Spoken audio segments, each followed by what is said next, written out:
Well, good afternoon, everyone. Thank you so much for joining us.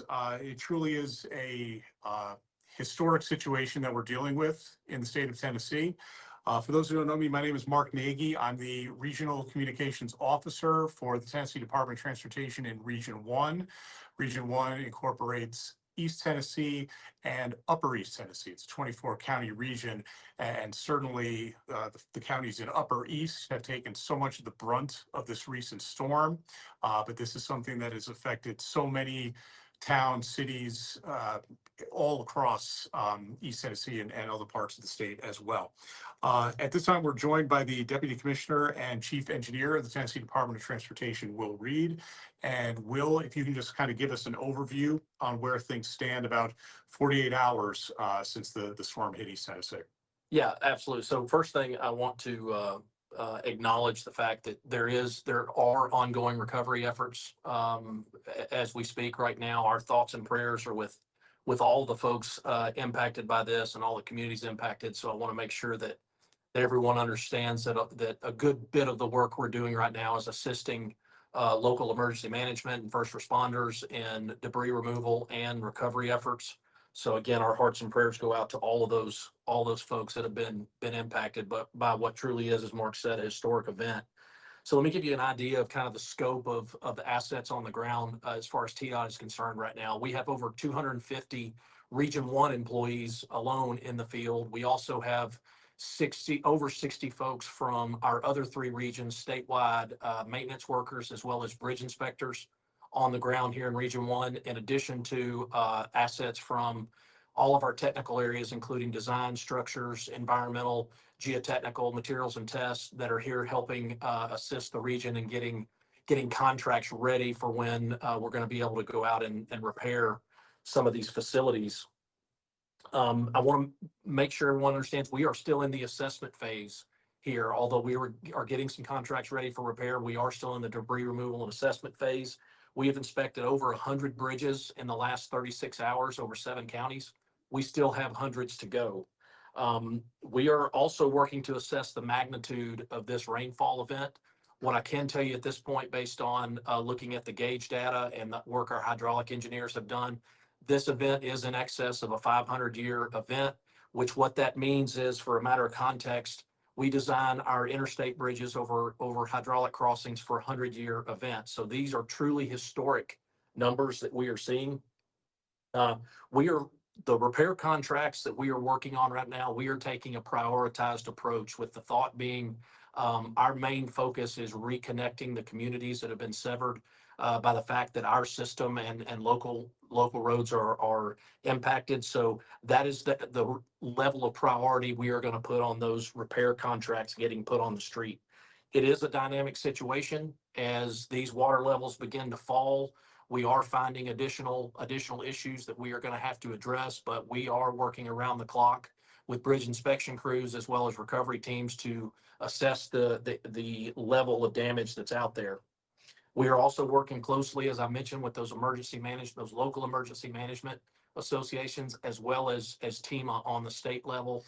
I want to thank TEMA and the National Guard, and frankly, all of the local first responders for working with us. We'll continue to do that as needed. In addition to the human assets that we have on the ground, we've also deployed we're going to use some of our TDOT fleet of planes to get aerial photography to help assist in this, as well as the use of drone technology to be able to do assessments. Right now, where we are, we had 27 sections of TDOT, the TDOT system roadway sections that are closed. 14 state bridges closed. 5 of those are completely gone. We're still assessing the local bridges. Those have been impacted as well. We have, to this point, done a lot of pre-clearing and debris removal that will continue to be ongoing. One of the things I want to mention in terms of the severity of this rainfall event, it's been talked about and reported out there at this point that there were over 1.2 million gallons per second of water coming over the Nolichucky Dam at one point in this storm. As a matter of context, the peak daily flow for Niagara Falls is right at 700,000 gallons per second. So we are almost double in this event what is the peak flow for Niagara Falls. So that gives you a sense of how large of a rainfall event that we're looking at dealing with here. So just to give you a quick idea of some of the level of priority, obviously we are focused on our interstates, but our other state routes and local routes as well. I-40 between mile markers 443 and 451 between Tennessee and North Carolina, working very closely with NCDOT to get that section open. I-26 between mile marker 40 and 43, also another area that is a big focus for us, as well as State Route 81 in Unicoi and Washington County, which is closed at this point too. And that list continues to grow and will continue to grow. I will tell you that we anticipate having some of our first repair contracts on the street as early as tomorrow. So these efforts are ongoing at this point. Mark, I'd be glad to take any questions about the status of where we are right now. Yep. Before we take questions, and if you have any questions, please raise your hand in the Teams chat, and we'll get to those one by one. One thing to note for, I know we have a lot of TV stations and newspapers, websites joining in on this call. There's a lot of roads, a lot of bridges that simply are impassable right now. And our TDOT folks are going out there and taking pictures and taking videos of these locations, of our TDOT crews that are working. And remember, we have TDOT folks from all across the state. It isn't just maintenance workers here in Region 1. We've got folks from Region 4, Memphis-Jackson, Region 3, Nashville, Region 2, Chattanooga. And the Cumberland Plateau. So we have folks from all across the state that are doing their part to try to get these roadways open as quickly and, most importantly, as safely as possible. So all of those materials, pictures and videos, we're going to have accessible at our TDOT newsroom and also on our social media sites. Right, and I'd like to encourage everyone, I should have mentioned, make sure you look at our SmartWay app. If you have the ability to get connectivity, our closures are updated on there. So if you have questions about route connectivity or things that are closed, please check our SmartWay app. We're keeping that up to date in real time as well. Yep, that's accessible at smartway.tn.gov. Obviously, don't use that when you're behind the wheel, but it's a terrific resource for folks to use.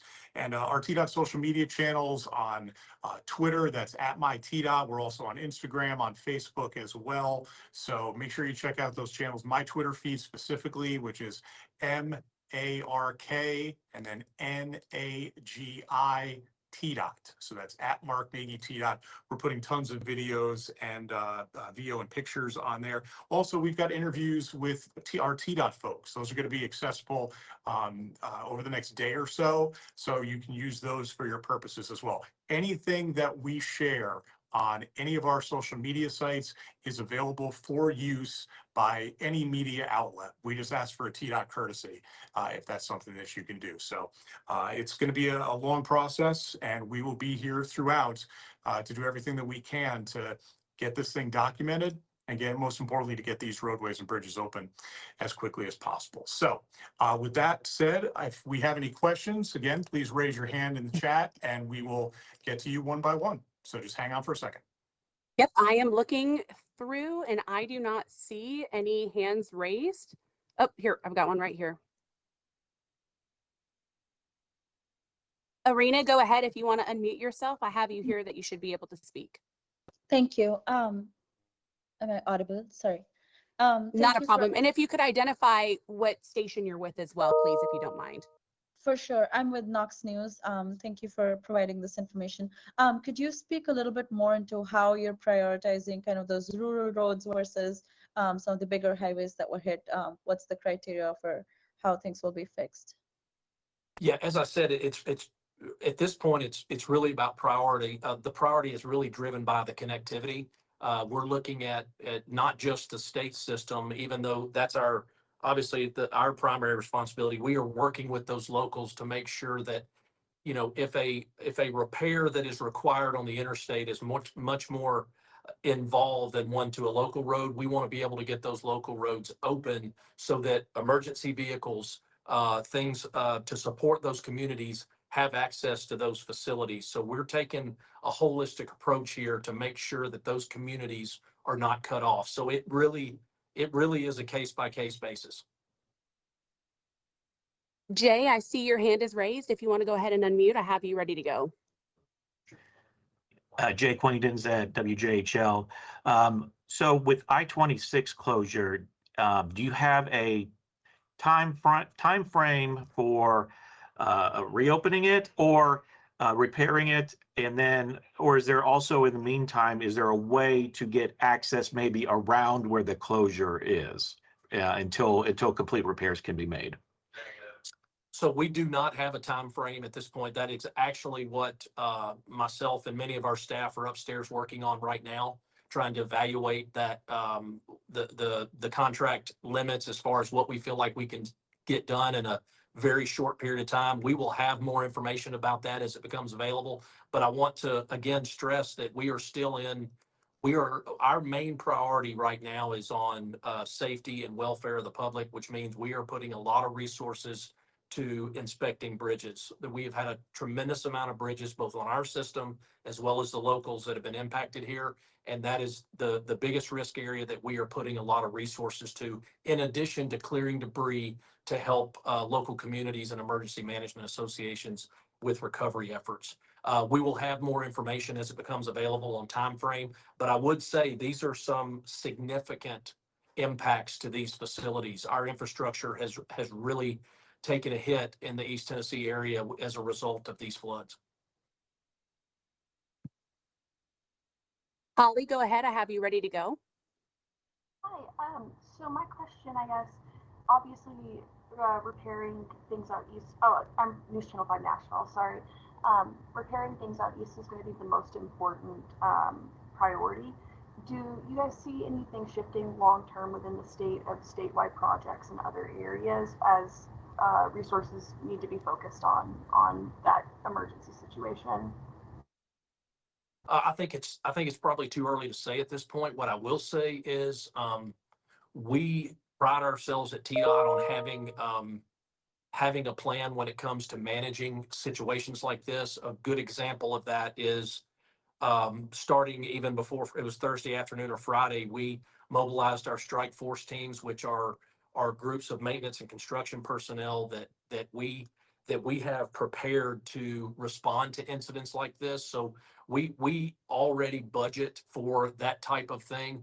What you cannot budget and plan for is if rainfall events that are this significant. Will we look at how that impacts in the future? Obviously we will, but that's going to have to be something that's more of a long-term issue. As far as having contracts in place, we are in a good place right now. We have the support of a governor and a deputy governor or commissioner that both believe very strongly in the importance of infrastructure and have put us in a place where we have the tools at our disposal. At this point, though, it's a matter of prioritizing and helping with those recovery efforts and getting in there and doing the groundwork we need to do to get those contracts in place.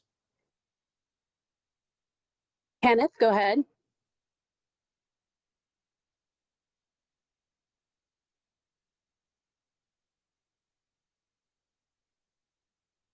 You're still muted. If you're asking if you want to unmute yourself, see if I can help you.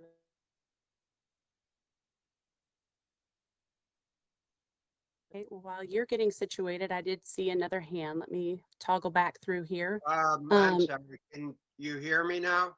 Yes, we can hear you. Ken Little with the Greenville Sun. Could you address damages specifically in Greene County and primarily bridges? And you had given some figures in terms of overall damages to bridges. I didn't catch those. And could you please re-identify yourself as well? Thank you. Yeah, my name is Will Reed, REID. I'm the Deputy Commissioner, Chief Engineer. We can get you some more specifics on Greene County. I have a very long list here of bridges. What I mentioned to you was 14 state bridges on state routes are currently closed. 5 of those are completely gone. When it comes to Greene County, obviously the 107 bridge that many people have seen, that bridge is compromised due to flooding, as well as the State Route 340, 350, and 351 bridges. Also some local bridges there in Greene County that have been compromised. Again, those assessment efforts are ongoing. I want to make sure that all of your viewers and subscribers understand that if you have a question about a local bridge, please reach out to your county highway officials or county elected officials. We are in close contact with them as we get bridges inspected. And obviously, please check our SmartWay system if you have questions about routes that are closed. I think I hit all of yours. We'll continue to have updates. This is ongoing on all of the, not only Greene County, but the other affected counties as well. Thank you. Thank you so much. Ryan, go ahead. I see your hand is raised. Yeah, Ryan Willis with Knox News. Obviously, safety is the top priority, getting to people who need that help. But I did hear some reports yesterday just about some work going into helping commercial vehicles get through in terms of just supply chain stuff, especially when some of these stuff that might be coming in from other places might be important to those people here. So, are there any sorts of efforts in terms of coordinating with continuing to make sure commercial vehicles are able to access and get where they need to go and get the items that people need? Well, again, the key to those vehicles is the state system, particularly the interstate system. As I mentioned at the top, two of our top priorities right now are I-40 between North Carolina and Tennessee, as well as the section of I-26 that I mentioned. Those interstates and large state routes are key to moving those commercial vehicles. But again, if a repair on an interstate facility is going to take a substantial amount of time, and again, we are triaging that as we speak, and we can get a local road or a smaller state route open quicker to give connectivity, that's the way we're looking at prioritizing. So we truly are in a life safety mode first right now. Don't want to diminish at all the importance of that commercial activity, but we want to make sure that these communities are not cut off from the essential services they need. Audrey, go ahead.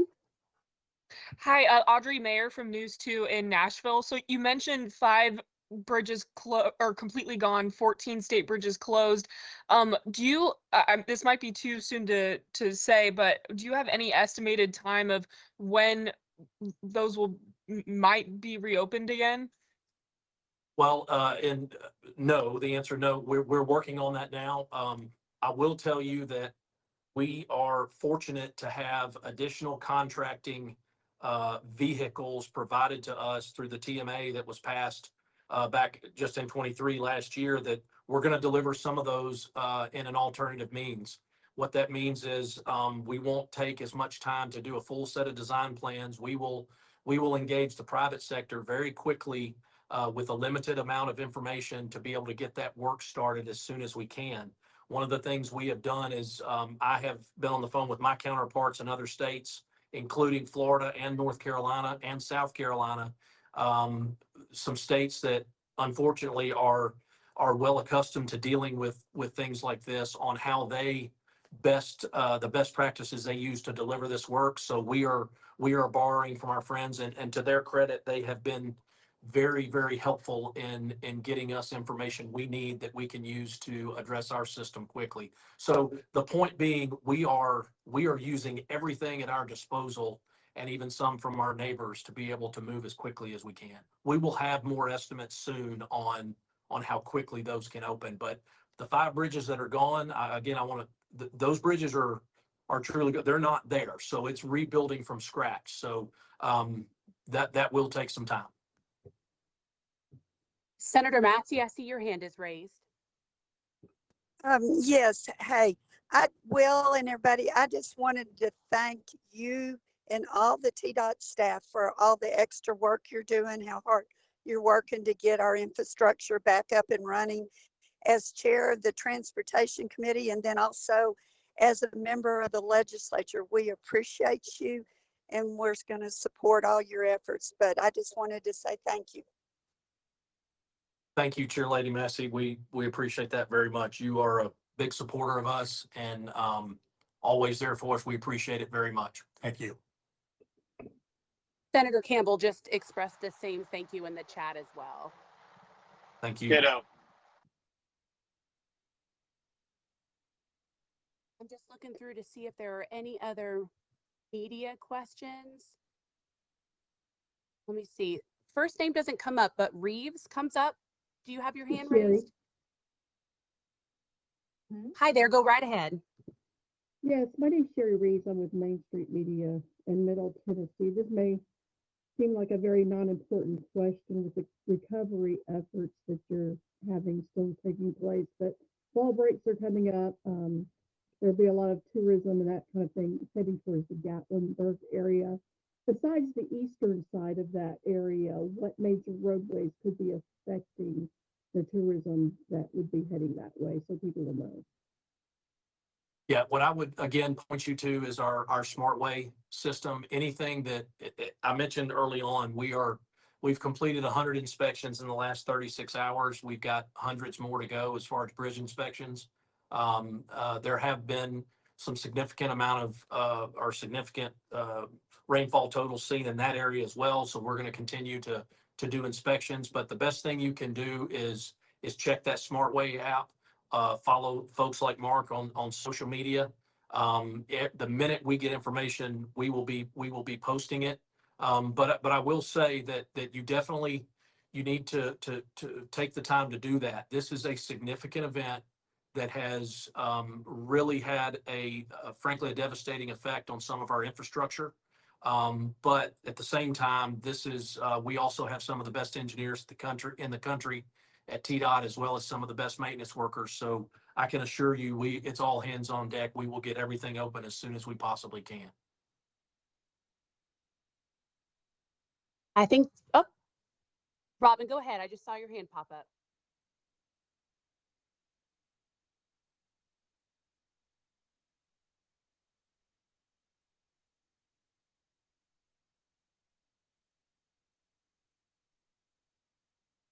You are still muted. See if you can unmute on your side.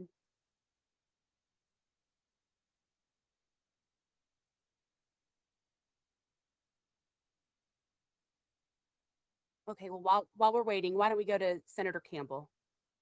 Hey, just thanks, guys. Really, really appreciate everything you're doing. I know this has got to be really tough. I'm sure you're burning the candle on both ends. So when people in Nashville or this area ask how they can help, you know, a lot of people and organizations are wanting to do what they can. And obviously, it'd be better if we could streamline those things and know where help would be best utilized. So what is your advice? You want to? Well, I mean, I guess the big thing is there's so much misinformation out there. So any resources, I'll just start with saying any resources that folks are looking to donate with, please do your due diligence and make sure that they are credible organizations, because I think that this is the perfect recipe for scams to take place. So that's the main thing, is make sure it's a credible organization. Yeah, and thank you, Senator Campbell. Appreciate your support as well. I would say that, you know, I mentioned them once, but it's worth mentioning again. Director Sheehan and Tima are an excellent team when it comes to coordinating all the necessary resources for events like this. They have been extremely helpful to us and everybody across the state. That's one resource that I would look at. They can at least point folks in the right direction. They have their finger on the pulse of all the different arms and legs that an event like this has. Senator Gotcha, Campbell, I it's joined Alex. late, so I It's Alex apologize. Dennis. Senator, it's Alex Dennis. I can call you later. I've been on a phone call with the Red Cross as well, who's trying to do a command post there. So when I get all that information, I'll make sure that's distributed to you all as well. Senator Massey, I see you have your hand again.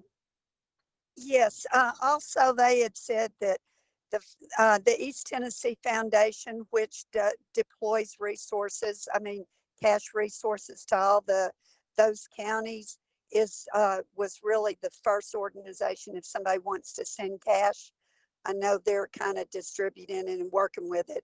And then I'm sure there's going to be other groups when we'll see other things, but that is a very solid organization that's been around for forever, that does a great job. So I'd highly recommend them, because they were the first ones that Tima recommended.